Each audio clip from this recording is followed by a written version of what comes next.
There are certainly quite a few guys that are getting way more attention than they really deserve. At some point, Dak, you got to be able to get it done. They gave you a $160 million contract. All you've got to show for it is one playoff win.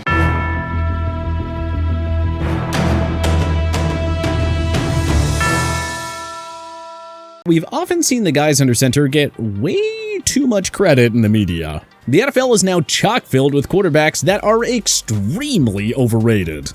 To me, there's no better place to start this list than in New England, where Mac Jones is getting way too much hype heading into his second NFL season. Yes, I know that he earned Pro Bowl honors as a rookie, but with the way that those selections trickle down these days, it seems like any quarterback that puts together a halfway decent season can get that tag. I mean, Mitch Trubisky has a Pro Bowl to his name. Jones does deserve credit for effectively game-managing New England to a 10-7 record, but let's not get carried away like much of the media has, and forget that game-managing is exactly what he did the entire season. After all, we're talking about a guy who during a Week 13 win against the Buffalo Bills had just 3 passing attempts. 3.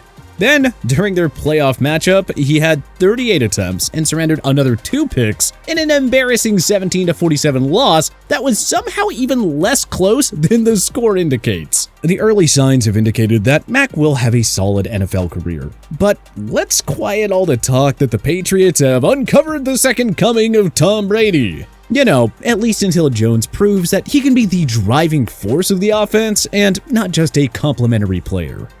Mac is on track to be like another overrated quarterback, Kirk Cousins. A quick glance at his stats do not tell the full Kirk Cousins story. All he does is put up numbers against bad teams and in garbage time of losses. And damn near every time his team needs him to do a little bit more, or when the pressure is turned up, whether it be in the playoffs or prime time, Kirk just seems to vanish. He is a very talented football player, and I don't want to completely discredit what he's accomplished. At least 4,200 yards and 33 touchdowns in each of the last 2 seasons, and last year he got the interceptions down to single digits. But utterly mediocre, the Vikings remained, as they finished 8-9, perhaps because the square peg they tried to fit in the circular franchise quarterback hole is exactly that, mediocre. Ryan Tannehill fits that same mold as Cousins. As for Tannehill, well, he was clearly the beneficiary of having a force in the backfield like Derrick Henry, and a strong defense to back him up. This became obvious to even the most staunch Tannehill supporters in 2021, when the quarterback regressed massively after Henry went down with an injury. In fact, in the 10 games that he played for the Titans without Derrick Henry, he posted a passer rating of just 93.1, along with 2,004 yards and a 2-to-1 touchdown to interception ratio. That is a major drop-off from his performance with the superstar running back on the field. So to me, Tannehill is another one of those guys that has become way overrated. He, like Cousins, is a strong complementary piece, but don't go signing him to a huge deal thinking he'll put the team on his back and lead them to a Super Bowl. Coincidentally, the 2 franchises that both get overrated all the time because of their increasingly ancient history, the Dallas Cowboys and the now Las Vegas Raiders, each have wildly overrated quarterbacks in their own right. And Big D, it's Dak Prescott. Prescott's valuable under center, no doubt, but he also has played his entire career in the NFC East, which has undeniably been the NFL's weakest division. This becomes blatantly obvious in pressure situations against better teams. Prescott is just 1-3 in the postseason. Prescott is also a beneficiary of having had Ezekiel Elliott in the backfield for pretty much all of his career. I mean, think about it. He's had multiple 50-plus reception seasons and a 77-catch year. Having that kind of an outlet in the backfield to dump the ball off to will go a long way for a young quarterback. It's much the same in Vegas with Derek Carr. His name is regularly thrown around as a top 10 quarterback in the league because he puts up pretty solid counting numbers while playing for a generally uncompetitive Raiders team. And again, this isn't to suggest that Carr is some slouch. He's a very solid NFL quarterback, there's no doubt about it. But solid, at least to me, is not the grounds to peg a guy as a top 10. During his 8-year career, during which he's put up plenty of good numbers, his team has only made the playoffs one time. That kinda says it all if you ask me. Definitely not what you would expect for a guy touted as one of the 10 best quarterbacks in the league. Carr, to me, is actually somewhat reminiscent of what we saw play out with Matt Ryan during his time in Atlanta. Now, it's hard to classify a former NFL MVP as overrated, but to me, Ryan is a clear exception there. But in the time since that MVP season and the subsequent Super Bowl collapse, his Falcons have posted a record of just 35-46. And now the Colts think that bringing in the 37-year-old ahead of the 2022 season is going to be the move that puts them into Super Bowl contention. That is the pinnacle of being overrated.